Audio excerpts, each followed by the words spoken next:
لوگوں سے اچھے اخلاق سے پیش آنا اور تکلیف دینے والی ہر چیز کو راستے سے ہٹا دینا نیکی ہے۔ رات کو سونے سے پہلے وضو کر لیا کرو تاکہ پوری رات شیطانی سائے سے دور رہو۔ رحمت کے فرشتے اس گھر سے چلے جاتے ہیں جس گھر میں قرآن کی تلاوت نہیں ہوتی، اس گھر کی برکتیں ختم ہو جاتی ہے۔ کسی غریب کی مدد کر کے لوگوں کو مت بتایا کرو کہ میں نے اتنی مدد کی ہے۔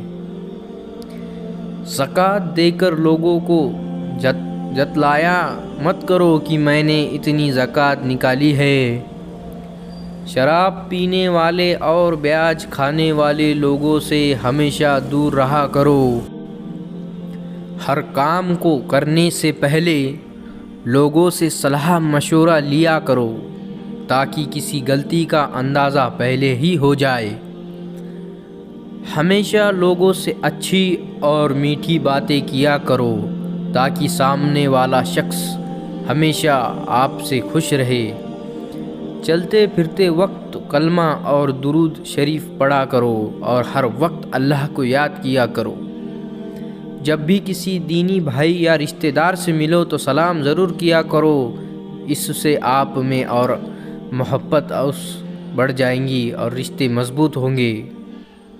اپنی زبان پر قابو رکھا کرو تاکہ کسی اور کو تمہاری وجہ سے تکلیف نہ ہو۔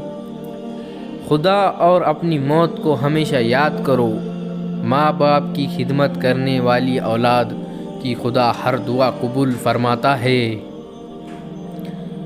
جو محنت کر کے حلال روزی کماتا ہے وہ انسان اللہ کے بہت قریب ہوتا ہے۔